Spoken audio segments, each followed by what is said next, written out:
Right, so yes, I'm asked to talk about old and new, the way forward. I'm going to talk for about 5 or 6 minutes, and then we'll have several people talk about what they have been doing and plan to do going forward. So, and I give credit to CPAS who gave me some ideas for this presentation. So we ask ourselves, don't we all, where are we now? Where are we going? And how do we get there? Plato wrote, necessity is the mother of invention thousands of years ago.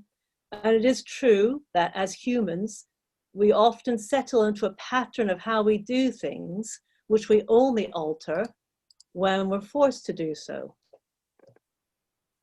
Oops. Right. If I fill up the whole screen, I can't read my presentation. I do apologize. So I hope you all recognize this. You might say, oh, it's the underground, but perhaps not the way you're used to seeing it. Yeah, it's not that wonderful stylized map that we all know and love. So this is actually a truer depiction of the actual geography underground. During the wildcat strikes in 1989, commuters had to find new routes on the underground. And they found out, guess what, that some of the new routes took less time because they were basing their old routes on the inaccurate map, which made stations look closer together than they actually were. And after the strike ended, they stayed with their new routes. So we've had to find new routes, metaphorically speaking, during the last year. When we all went into lockdown 1, as churches, we had to respond quickly to a much changed landscape. We couldn't meet in person for worship. We had to work out how do we continue to gather as members of the body of Christ. And for many of us, that meant services online. And those services are very widely. I've sort of trotted around quite a few.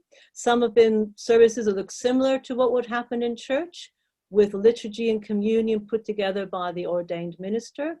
And others had been remarkably different. Services of the word and perhaps by Zoom rather than recorded in advance. Now, CPS put forward that there are 3 stages to what happens after a crisis, such as a global pandemic. Namely, those are response, recovery, and reconstruction. Down 1. And as we ease out of lockdown 3, and please God, no more lockdowns, we are entering a recovery phase. I think we need to acknowledge that many people are simply exhausted. And that's not only the clergy. When I was doing my walk today, I walked past the school during checkout time. And this little girl who looked to be about 10 or 11 said, "Daddy, are you tired of being tired?" And I thought, aren't we all perhaps tired of being tired? He said to her, "Are you tired of being tired?" She said, "Kind of." So many of us, I think, are tired because we've dealt with so many changes. And some of us just need a proper holiday. But saying all that, we need to think about planning during the recovery if we're going to finally go on to the reconstruction phase, which is not quite yet upon us. So how do we, in our congregations, work through the recovery phase? It's suggested we look backwards and forwards. What have we gained from the experiences of the past year that we would want to carry forward? What have we lost that we would like to resume? And how do we juggle both? So perhaps what we've gained is a new appreciation for those who find online worship an easier entry point to the church. There are many reasons why some people find online worship easier than physical attendance. So would anyone like to suggest some? So unmute yourselves. Why would some people find online worship easier to attend than in-person worship?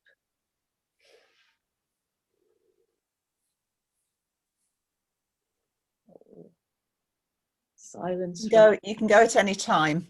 Yes, you can pick your time. It's not on a particular time. Thank you. I think that was Claire. Or was Yes, it? we don't have church, Chris. We don't Anyone have else? an actual building. Yeah. Anyone else? It's less overwhelming. Yeah, yeah. That threshold anxiety. Mm. Less physically demanding for people who find the journey to church or difficult. Yeah, that's a few I had as well. And what about those who have responsibilities caring for children or others, for example? That one as well. But I think a lot of people feel we will have lost something from just having online worship. And again, throwing this open to the group, would anyone like to suggest what have we lost from concentrating on online worship?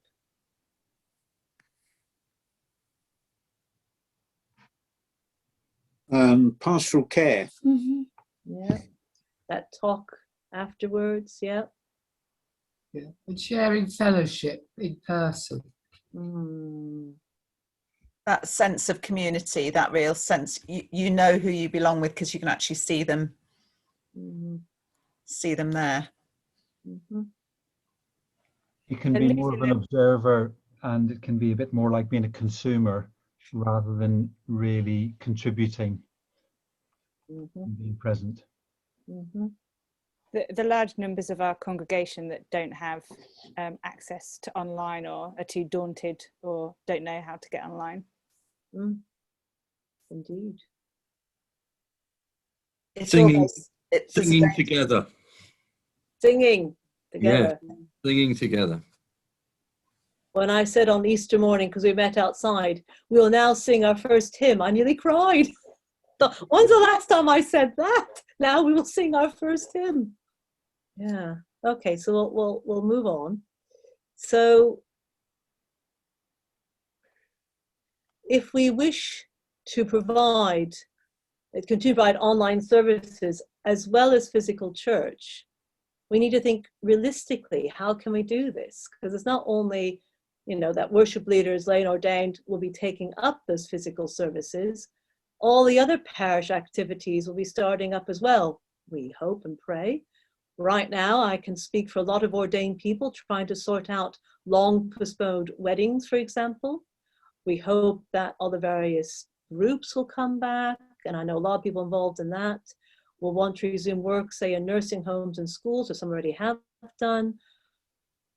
And surely there'll be increased pastoral work as people open up about the trauma of the last year.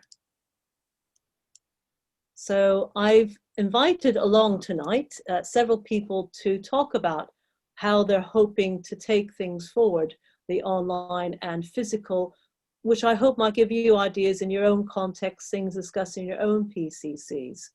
So once we've heard from them, that's where we're going to have our break. We'll have 20 minutes to make a drink and come back in breakout rooms. I have some questions I'll post into chat. My suggestion is have somebody, we'll say it again at the end, but somebody in the breakout room to take some notes and put them in chat when they come back. So I'd like to hand over to Oliver, if that's okay. Good evening, everyone. Thank you, Chris, for the invite to do this. What I thought I'd do is really sort of give a very short narrative of what we've done, and I think what I think we're going to do. And hopefully, you can see on your screen a picture of my living room with a picture of the church on it, which I think has been the view that lots of people have had one way or the other. And it's, I suppose I start with my most sort of surprising realization that people were going to watch on their TVs. I'd look at sort of Facebook or YouTube or things like that on my phone or on my laptop. It never occurred to me that people might watch on their TV. And that was one of the kind of the revolutionary things that occurred to me quite early on. One guy said he watched it around his dinner table, so it was quite amazing.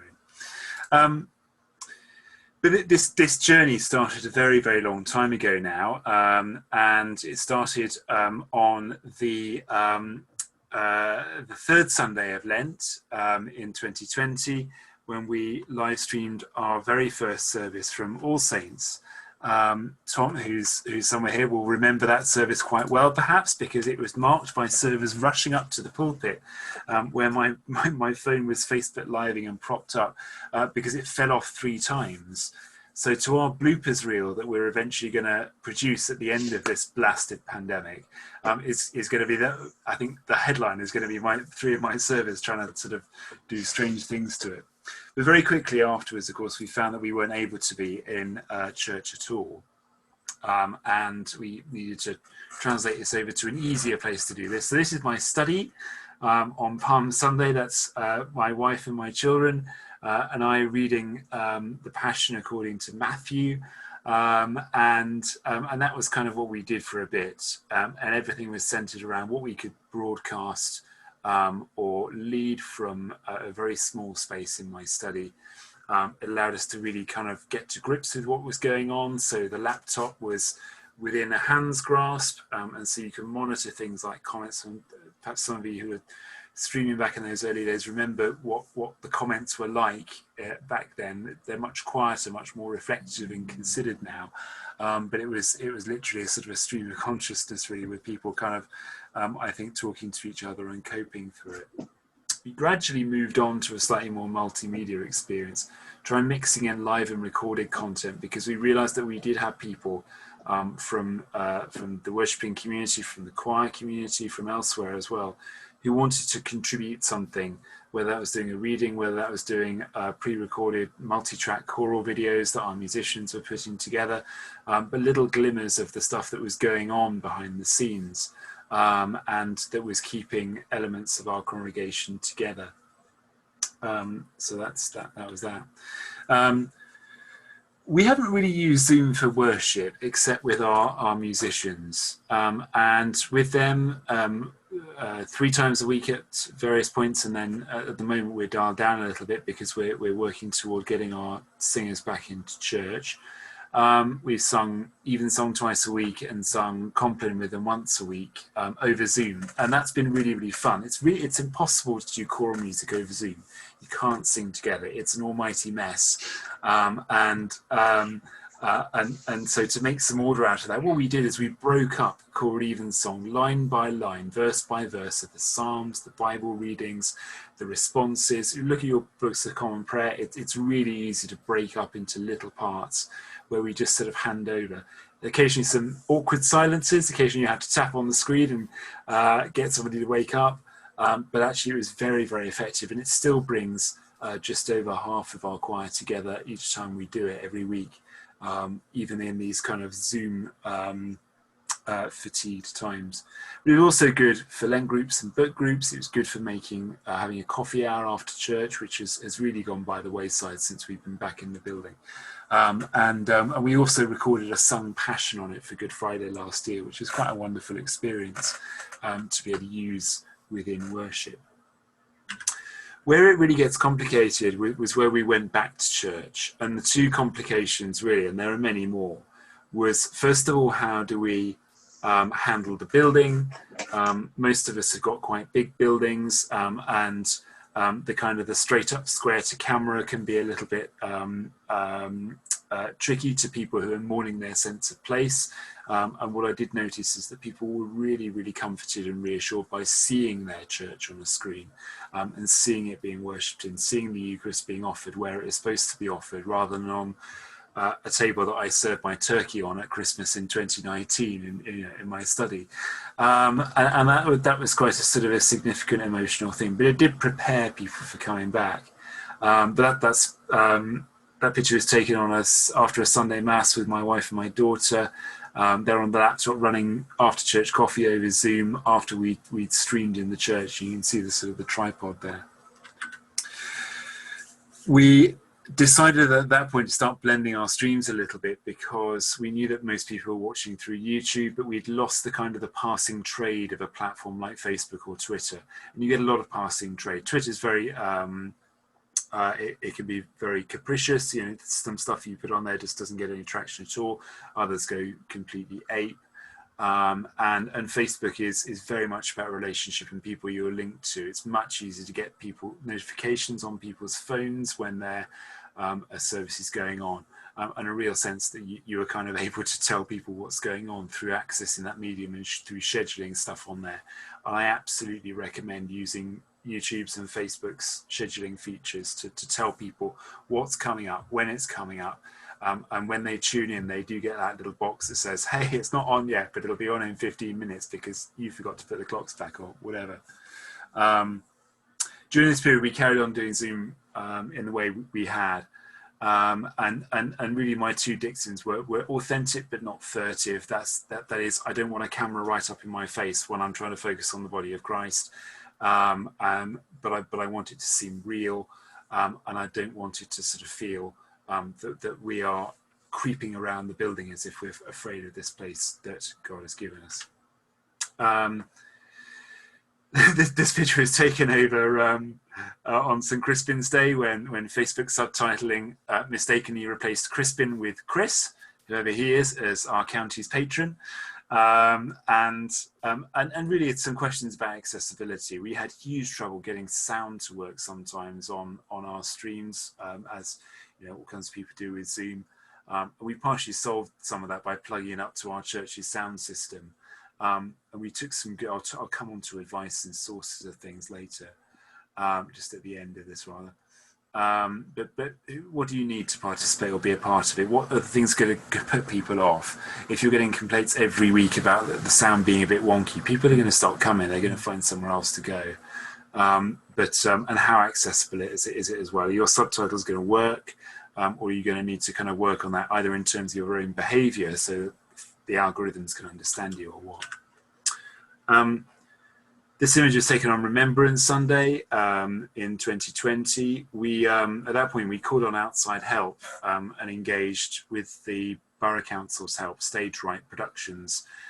They came in, they plugged into our system with their own sort of high quality cameras and really filmed our services, you know, as a film producer might.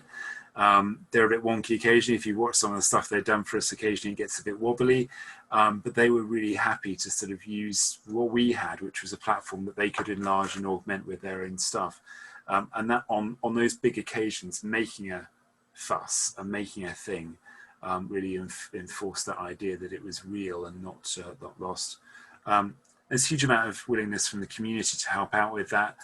Local audio visual shops, there's a great branch of professional music technology just at the bottom of the church of Bridge Street, and they're really happy to come out and do a free site visit, run you over sort of tech solutions and stuff.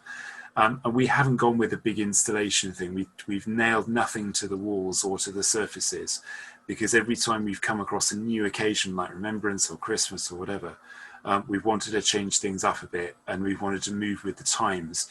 When we've been in lockdown, we've wanted to be the head-on, very close and intimate. When we've not been in lockdown, there had been people in the church. We wanted to actually give people a fly-on-the-wall view into the building, even if that doesn't change the sound or what they hear or what they experience. We wanted to be able to sort of make a clear difference between in-person church going on and just online. This is where I finish, and just I suppose my advice is that actually I think probably lockdowns are going to come and going to go. I think just reading the writing on the wall at the moment and what the JCVI and Sage are saying, that's the kind of thing we ought to be planning for. I hope I'm very wrong about that, because it would be lovely not to have to do a lockdown ever again. But I think we ought to be gearing up for that kind of thing. Have a plan for different scenarios, change stuff about a bit, shake it up, because I think that's important. And we've only ever made sequential changes, so very slight adjustments, you know, from week to week, not so that it alters the sense or the consistency of it all, but so that we can actually mark the times and the seasons, and marking COVID seasons as well, to say that actually things do change, things do move on. It's not always getting bad, it's not always a terrible grey cloud over us. And the most important thing for us has been being objective about what we're doing in church, and that's to offer worship, and that's to, for us, the Eucharistic Church, that's to offer Mass, and to make that as real to people as it possibly can be, whether they're in the place or whether they are elsewhere. I've probably gone well over my 5 minutes, and my apologies. Thank you for that, Oliver. If you would like to end your screen sharing. There we go. So thank you. So that's from Oliver. And I invite Precious now to talk about what she's been doing and plans to do. Thank you, Chris. Good evening. My name is Precious, and I am a reader at Emmanuel Group of Churches in Northampton. I have to say that from the outset, when it was originally proposed that we take services online, I was extremely nervous, and I had lots of questions like, how is this going to work? Who would be involved? Would we get folks joining in? What about those who didn't have online access? And finally, could I handle this type of technology? That was a big question. But our online services have been a great source of blessing to those engaged and to those taking part alike. We have 3 congregations whose styles of worship are different. But what is lovely about the online service is that all 3 congregations are able to get involved and bring those different styles together, and it works beautifully. Communion is an integral part of our online service, and participants are invited to have the bread and the wine ready for the appropriate time, which is absolutely wonderful. Different people host, and we have an array of people taking part, some who wouldn't normally participate in physical church, but were recording videos, and it was lovely to see people blossom and become comfortable with sharing Jesus as the weeks went on. We have young people reading scripture.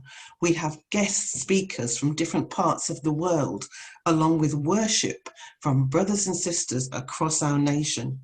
We have a craft activity every week, predominantly for our children, but the adults love it too. Packs are created for the young people, and these are delivered in the week prior to the Sunday service. That too works really well. I mentioned those who didn't have access to our online provision, and they remain important to us. As well as Bishop Donald's daily Hope line, Hayden also set up a local number so that people could dial in and listen to the sermon. This can be done at any time, and it's not confined to a Sunday. We also divided up our membership to about 5 or 6 people, and key people within the church were allocated these 5 or 6 people and were encouraged to ring them on a regular basis. This allows us to stay connected, to listen to them and pray with them as often as possible. We also prioritised these members for attendance as soon as we were able to meet together physically in person. We have seen an increase in people attending our online services who have stated they would hesitate to come into a church on their own. So this has given them the opportunity to share in worship without the anxiety or concern. What is wonderful is that some of these who've joined the online are now joining us physically too.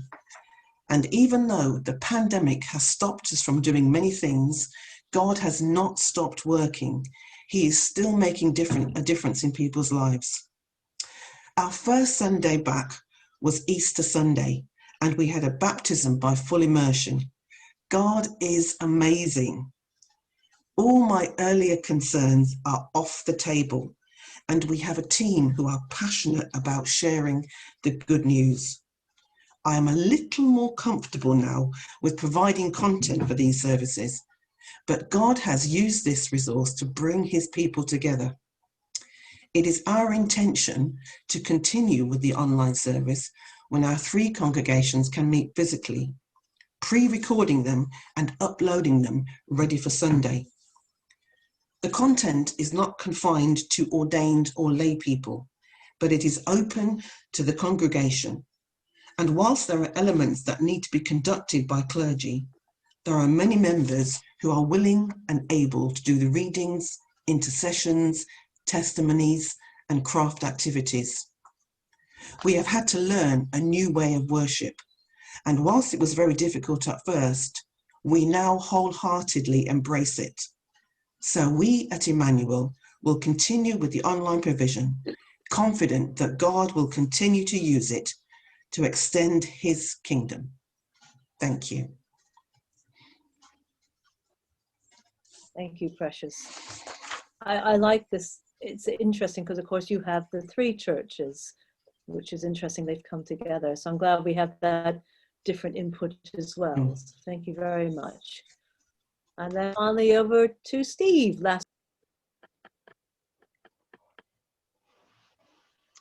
Thank you, Chris. I'm going to be quite brief, and I just want to really focus on the question of what have we done differently during lockdown, which we might take back into the future. So I lead St Giles Northampton, and I won't say very much about the technology or the things that we've done, but we use a platform called online.church. And a couple of things that allows us to do is that, as well as streaming a service to our online participants, we have service hosts who can talk to one another. People who join can chat, and people can ask for prayer requests, and the service hosts can then pray one-to-one with anybody who wants to pray about something. So it's quite a flexible platform which enables quite a degree of participation.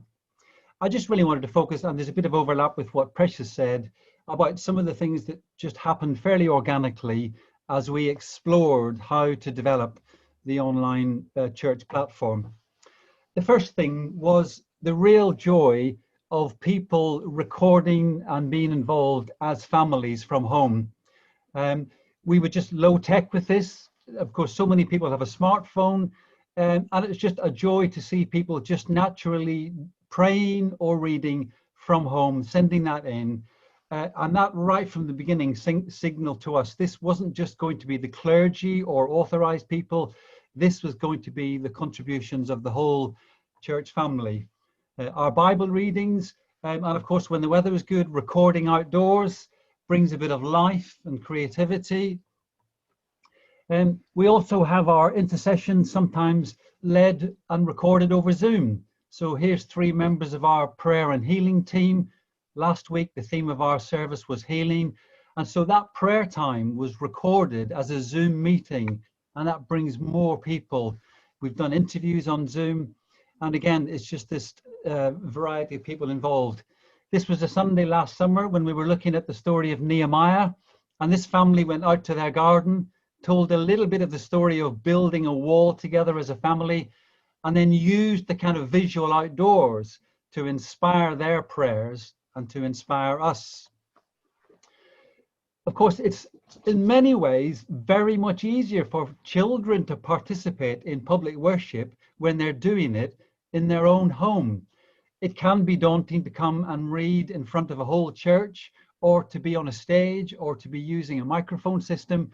But we found that children in their own home is much more natural, much more spontaneous, and that has been a way of involving our children. And very much easier to do pulpit swaps. So this was a Sunday when Adam Eakins, the pastor of Broadmead Community Church, was preaching for us. And of course, we've appreciated that interaction with other churches and with other leaders.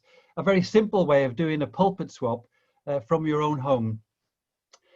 We've already perhaps mentioned we have 6 international mission partners around the world. This is Richard and Francis. They are in Hungary, they're church planting.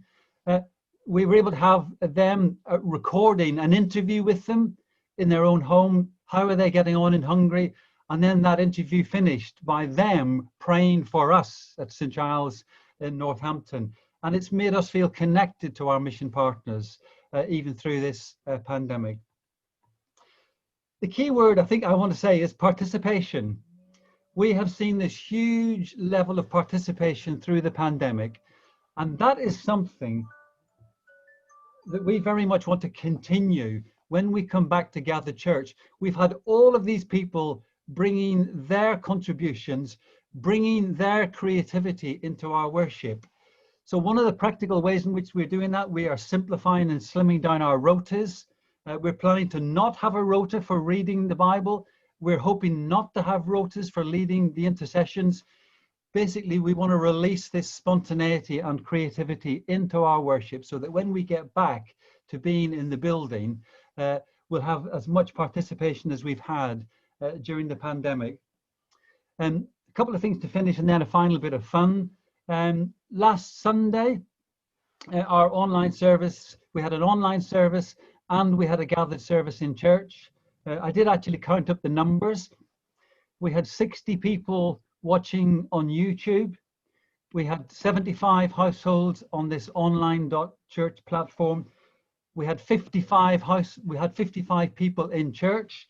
So that's 190 people or households participating in worship. And then I've just checked this evening, further to that, a further 60 people who have watched the YouTube service. And actually I know from that that's people all around the world.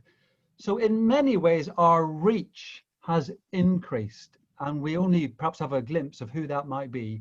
As we've said, people who might not have come to our building now connecting. So I guess three words I want to leave you with: participation, creativity, and we've also had a lot of fun. And I just wanted to finish with a little bit of fun from Christmas. I hope you can hear it.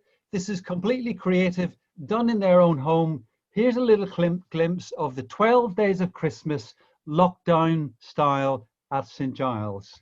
On the 11th day of lockdown, my husband gave to me 11 pints of hand gel, 10 weeks of bake-off, 9 walks avoiding, 8 brand new cyclists, 7 virtual carols, 6 mince pies making, 5 toilet rolls, 4 homemade gifts, 3 festive Christmas, 2 odd Chris singles, and a Zoom call for Bible study.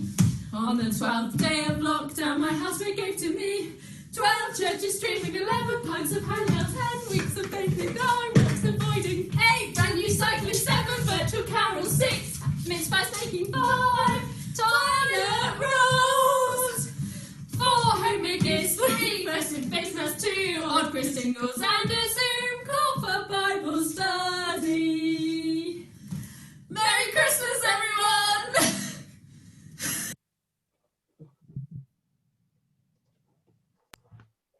Thank you for that, Steve. That's me. So several interesting, rather different approaches, which I think is what I was hoping for. So yeah.